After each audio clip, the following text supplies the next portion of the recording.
कुछ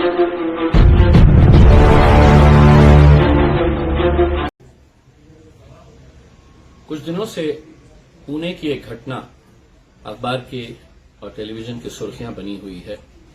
एक 17 साल का करोड़पति बाप का बेटा शराब के नशे की हालत में 2-2.5 करोड़ रुपए की पोर्श कार चलाता है नशे की हालत के अंदर और एक्सीडेंट कर देता है। एक लड़का और एक लड़की दोनों की जान चले जाती है। रास्ते के ऊपर उनकी लाशें पड़ी रहती है। अश्विनी कोष्टा और अनीश अवध्या, ये एक लड़का और एक लड़की का नाम है। इनका कोई कसूर नहीं, सड़क के ऊपर जा रहे, कसूर किसी और का, लेकिन जान इन दोनों को गंवानी पड़ी। सबसे पहले तो मैं इनके परिवार वालों को श्रद्धांजलि देता हूं।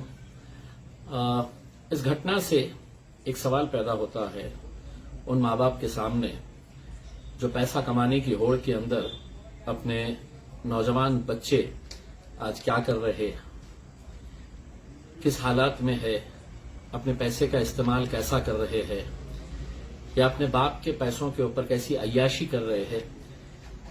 ये कई सारे सवाल खड़े करता है। ये लड़का जो है ये 17 साल की उम्र का एक्सीडेंट कर देता है। वहीं का वहीं लोग उसे पकड़ लेते हैं, वहां पे मारपीट होती है, उसको पुलिस स्टेशन ले जाया जाता है। अब पुलिस का जो भी रवैया रहा होगा उस लड़के के साथ, क्योंकि चंद ही मिनटों के अंदर पता चल जाता है कि पुणे के बहुत बड़े बिल्डर का बेटा है, तो स्वाभाविक है अगर आम आदमी रहता तो उसके साथ अलग सलूक होता। और चूंकि बड़े बाप का, करोड़पति बाप का बेटा है और पता चलता है कि कुछ नेता भी वहां पे पहुंच जाते हैं इस बच्चे की पैरवी करने के लिए, जो हकीकत में एक हत्यारा साबित होता है। और मैं इसलिए हत्यारा साबित बता रहा हूं इसे क्योंकि वो 2 लोग जो रास्ते से जा रहे थे उनका कोई कसूर नहीं था। शराब 17 साल का लड़का पी रहा है। शराब पीने की उम्र 18 साल के ऊपर होती है। पुणे में बेहिसाब ऐसे क्लब्स है, मैं उसके खिलाफ हूं ऐसा नहीं है। यंग बच्चों ने आउटिंग करना चाहिए, लेकिन इसका मतलब ये नहीं है कि कायदे कानून की कैसी धज्जियां उड़ाई जाती है अगर पैसे वाला अगर कोई है तो। अब ये लड़का अगर चंद घंटों के अंदर 50,000 लगभग 50,000 रुपये की शराब पी लेता है, पिला लेता है और 50,000 रुपये यूं ही फेंक देता है, तो आप सोचिएगा कि उसके बाप के पास कितनी दौलत होगी। और बाद में पता चलता है कि बाप को तो पता है कि लड़का शराब पीता है करके, तो कोई हैरानी की बात नहीं है कि अगर 2-2.5 करोड़ रुपए की पोर्शे गाड़ी उसे दे दी जाती है, जबकि उसके पास लाइसेंस भी नहीं है, गाड़ी का नंबर भी नहीं है, लेकिन पैसे के अंदर बहुत ताकत होती है, सबको खरीदा जा सकता है। ये उसका एक बहुत अच्छा उदाहरण है। दिक्कत ये होती है कि पुलिस ने जिस तरीके से कार्रवाई करनी चाहिए, क्या पुलिस ने वो कार्रवाई करी है? क्या ये जरूरी है कि इस तरह की घटना होती है, मीडिया उसे उठाता है, तभी जाकर है तो सारी हलचल शुरू हो जाती है। आज तो एक ऐसा वीडियो देखने को मिला कि पुणे महानगर पालिका जो है, कोरेगांव पार्क इलाका जो बड़ा हैपनिंग प्लेस है, वहां पे कुछ इलीगल जो कंस्ट्रक्शन किए गए थे पब्स को, उसे गिरा रही है। बहुत अच्छा मुबारकबाद देना चाहूंगा पुणे महानगर पालिका को, वहां की पुलिस को, कि अगर गरीब बस्तियों के अंदर छोटा सा अगर कोई कमरा भी बना लेता है तो उसके ऊपर कार्रवाई हो जाती है। लेकिन एक पब चलाया जा रहा है, वहां पे क्लब चलाए जा रहे हैं, इलीगल कंस्ट्रक्शन हो रहा है, तो आप सोचिएगा कि पैसे का कितना नंगा नाच, कैसे कैसे अधिकारियों को नहीं खरीद सकते हैं। क्या पुलिस आंख बंद करके बैठी हुई थी? क्या ये लाइसेंस लेते हुए अगर कोई पब चलाना है तो उसमें ये लीगल प्रॉपर्टी है, इलीगल प्रॉपर्टी है, क्या इसकी जानकारी नहीं लगती है? लगती है, लेकिन पैसे में बहुत ताकत है। क्या पुलिस को ये मालूम नहीं है कि ये इलीगल बना हुआ है, इलीगल तरीके से चलाया जा रहा है? लेकिन फिर बात वही आती है कि पैसे में बहुत ताकत है, किसी को भी खरीदा जा सकता है। अगर ये बच्चे को मैं हत्यारा कह रहा हूं तो वो पूरा सिस्टम भी उसे भी हत्यारा कहना चाहिए, चाहे वो पुलिस डिपार्टमेंट हो, प्रशासन हो, महानगर पालिका हो, वो भी इस हत्या के अंदर कहीं ना कहीं से शामिल है। और वो एक बात तस्वर कर ले कि ये जो मध्य प्रदेश के जो लड़का और लड़की थे, काश अगर उनकी जगह पे कोई तुम्हारा बेटा या तुम्हारी बेटी होती तो सोचिएगा कि तुम्हारा रवैया क्या होता। उनका तो कोई कसूर नहीं था उसमें। बच्चे को फिर जुवेनाइल जस्टिस बोर्ड के सामने रखा जाता है और वो महान जज फैसला देता है कि नहीं, ये जो 17 साल का वेदांत अग्रवाल नाम का जो लड़का है उसने ऐसे लिखना चाहिए है और ऐसे ऐसे कारण बताकर कि उसे ट्रैफिक रूल समझाना चाहिए, उसने एक ऐसे लिखना चाहिए और उसे छोड़ दिया जाता है। सबसे पहले तो वो जज को उस कुर्सी के ऊपर से घसीट के उसी कोर्ट के अंदर उसे चपरासी की नौकरी देना चाहिए करके, क्योंकि वो वहां पे बैठने के लायक नहीं है। अगर उसको फैसला करने का अख्तियार नहीं है, अगर वो सही तरीके से केसेस को नहीं समझ सकता है, तो उस कुर्सी पर बैठने का उसको कोई इख्तियार नहीं है।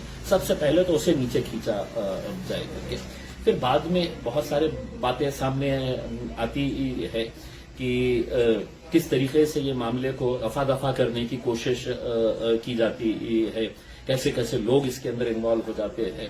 मैं पुणे के पुलिस कमिश्नर अमितेश कुमार साहब को बहुत अच्छी तरीके से पहचानता हूं, बहुत एफिशिएंट ऑफिसर है, मेरे पास भी यहां पर कमिश्नर रहकर गए हुए हैं। लेकिन एक ऑफिसर एफिशिएंट होने से कुछ होता नहीं है। ये अमितेश कुमार साहब की जिम्मेदारी है कि इस एक केस को एक एग्जाम्पल सेट कर दे कि नीचे का कोई भी अधिकारी इसके अंदर जो दोषी पाया गया है उसे लात मारकर बाहर निकालना चाहिए, क्योंकि one rotten apple spoils the whole basket जो कहा जाता है। आज पूरे पुलिस डिपार्टमेंट की छवि के ऊपर सवालिया निशान खड़ा किया जा रहा है कि कैसे अगर रात में इतने बजे तक की इजाजत है क्लब्स खुले रहने की, तो 3-3 बजे तक कैसे खुले रहते हैं। और ये सिर्फ पुणे के हद तक की बात नहीं है, मेरे अपने शहर के अंदर भी बहुत सारे ऐसे जुए खाने के क्लब चलाए जा रहे हैं। एक तो बेगमपुरा पुलिस स्टेशन के बाजू ही चलाया जा रहा है, एक क्लब जो है वो पुलिस कमिश्नर ऑफिस के सामने चलाया जा रहा था, जिसे अभी नए डीसीपी आए हैं उन्होंने बंद करवाया है। तो ये सवाल ये पैदा होता है कि यार ऐसे बहुत सारे हैं, कन्नड़ के अंदर है तो खुलेआम क्लब चल रहे हैं, कोई उसके ऊपर दखल नहीं ले रहा है। होता यह है कि जब इस तरह की घटना होती है तो फिर उसको रिव्यू किया जाता है, गृह मंत्री आते हैं और उन्होंने कहते हैं कि हम पूरी इंक्वायरी करेंगे, जहां जहां पर भी ये गैर कानूनी धंधे चल रहे हैं हम इसे रुकाएंगे करके, और ये थातुर मातुर कार्रवाई की जाती है। थोड़े दिनों के लिए दिखाया जाता है कि हम देखो कितने आप कार्रवाई कर रहे हैं, और फिर बाद में वही चीजें दोबारा शुरू हो जाती है, क्योंकि पैसे में बहुत ताकत है। अब मेरा सवाल यह है कि क्या इस तरह के केसेस के लिए कानून अलग अलग बने हुए हैं? अगर पूना के केस के ताल्लुक से वो अखबारों की और टेलीविजन की सुर्खियां बन रही है, तो कुछ महीने पहले नागपुर के अंदर एक घटना हुई थी, सिमिलर सेम वैसी ही तरीके की घटना हुई थी। यहां पर 17 साल का जो हत्यारा लड़का है वो नशे की हालत के अंदर था, और नागपुर के अंदर जो घटना हुई थी वहां पे रितिका मालू नाम की एक लड़की मर्सिडीज चला रही थी, और वो भी शराब पी के, शराब की हालत में वो गाड़ी चला रही थी, नशे में थी, और उसने भी 2 लड़कों को मार दिया। खत्म हो गए लड़के, मोहम्मद हुसैन मुस्तफा और दूसरा मोहम्मद आतिफ जिया। अब आप देखिएगा कि ये लड़की को अरेस्ट किया जाता है और उसके खिलाफ जो सेक्शंस लगाए जाते हैं, सुबह उसे लाया जाता है, कोर्ट में प्रोड्यूस किया जाता है, कोर्ट से उसे जमानत मिल जाती है, बाइज्जत बरी होकर बाहर आ जाती है उसमें। लेकिन लोग उसके अंदर थोड़े बहुत लोग उठते हैं और सवाल उठाते हैं।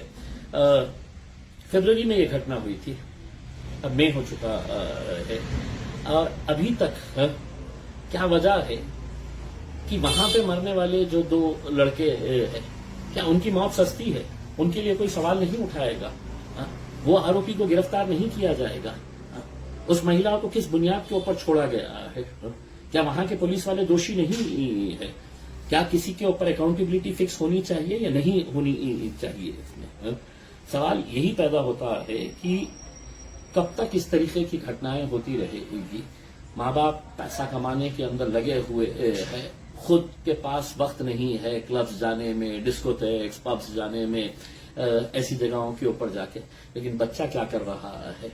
आप पैसा इसलिए नहीं कमा रहे हैं कि आपका 16 साल का, 17 साल का, 15 साल का बच्चा जो है वो शाम के वक्त में किसी पब के अंदर दिखाई दे रहा है, शराब की नशे की हालत के अंदर। क्या कानून नहीं है? क्या एक्साइज डिपार्टमेंट के सुपरिटेंडेंट को सस्पेंड नहीं होना चाहिए? काय की इंक्वायरी कर रहे हैं आप? जूते मारना चाहिए ऐसे ऑफिसर्स को रास्ते के ऊपर लेके आके कि अगर वो अपना कर्तव्य नहीं बजा रहे हैं इसमें। क्या पुलिस को नहीं मालूम है कि कितने बजे तक कौन कौन से क्लब्स कहां पर शुरू है करके? कौन सा पुलिस स्टेशन कितने हफ्ते ले रहा है इसमें?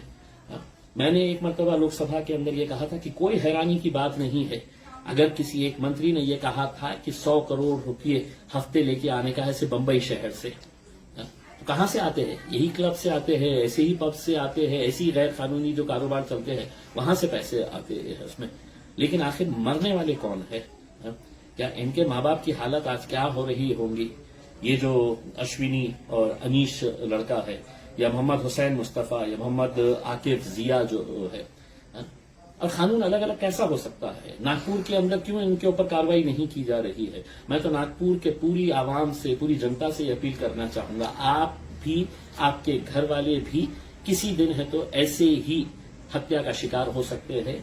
कोई शराब पीकर आएगा, कोई बड़े घर का लड़का या लड़की नशे की हालत के अंदर पोर्शे गाड़ी, मर्सिडीज, BMW चलाते हुए आएगा, आपको सड़क के ऊपर कुचलता हुआ चले जाएगा। ये मत सोचिएगा कि मरने वाला कोई और है करके। अगर वो कोई और है तो कल आपकी भी बारी आ सकती है, कल मेरी भी बारी आ सकती है। इस सिस्टम को इम्प्रूव करने की जरूरत है। इसीलिए मैं नागपुर की जनता से अपील कर रहा हूं कि आप लोग प्रेशर बनाइएगा, एक मूवमेंट तैयार करिएगा, जबरदस्ती करवाइएगा पुलिस को कि उस महिला को, उस लड़की को, उसके घर वालों के ऊपर सख्त से सख्त कानूनी कार्रवाई होनी चाहिए। 302 का हत्या का केस रजिस्टर होना चाहिए। और अगर नागपुर की पुलिस ये नहीं करती है, मैं आपको यकीन दिलाता हूं, मैं खुद आकर नागपुर में बैठूंगा और यह आंदोलन को मैं आगे लेके जाऊंगा करके। पूना के अंदर अब इसमें अलग अलग गुट तैयार हो गए हैं। जैसा होता है कि दिल्ली में एक बलात्कार की घटना होती है तो देश भर की जितनी भी गाड़ियां हैं उसमें से तो ब्लैक फिल्म्स निकाल दी जाती है। तो नी जर्क रिएक्शन जो होता है ना, क्या पूरे पब्स को बंद कर डालो, पूरे क्लब्स को बंद कर डालो करके उसमें इस तरीके का आप सिर्फ आपकी चोरी छुपाने के लिए देखिएगा हम कितनी अच्छी कार्रवाई कर रहे हैं करके ये दिखाने की कोशिश कर रहे हैं। अगर आप ईमानदारी से पूरे ऑफिसर्स, पूरे गवर्नमेंट ऑफिसर्स अगर काम करें तो यकीनन इस तरह की घटना होगी नहीं और बेकसूर लोगों की जान जाएगी नहीं। जो पूना में हुआ, जो नागपुर में हुआ, वो औरंगाबाद में भी हो सकता है, क्योंकि यहां पे भी कई जगह के ऊपर 2 नंबर के धंधे चल रहे हैं। रात में क्या क्या हो रहा है इस सभी को मालूम है। किसी न किसी के ऊपर तो अकाउंटेबिलिटी फिक्स करने की जरूरत है। और हाँ, महाराष्ट्र के गृह मंत्री, मुख्यमंत्री साहब, मगरमच्छ के आंसू अब बहाइए मत, और ये मत आश्वासन दीजिएगा कि हम कार्रवाई करेंगे, हम सख्त से सख्त रवैया इख्तियार करेंगे क्योंकि उसमें आप अकाउंटेबिलिटी सबसे पहले फिक्स करना है तो उस एक्साइज ऑफिसर की बदली नहीं, उनको बिल्कुल लात मारकर बाहर निकालिएगा। उसमें वो पुलिस स्टेशन जो इसके लिए दोषी है उन्हें है तो इमीडिएट है तो बर्खास्त करिएगा उसमें। और जो लोग इसके अंदर इन्वॉल्व है पहले उनके ऊपर कार्रवाई कर रहे। मरने वाला तो मरकर चला गया है, अब कम से कम उनकी आत्मा को शांति मिले। हम सब मिलकर इस सिस्टम को कैसा इंप्रूव कर सकते हैं इसके लिए कोशिश करें। शुक्रिया।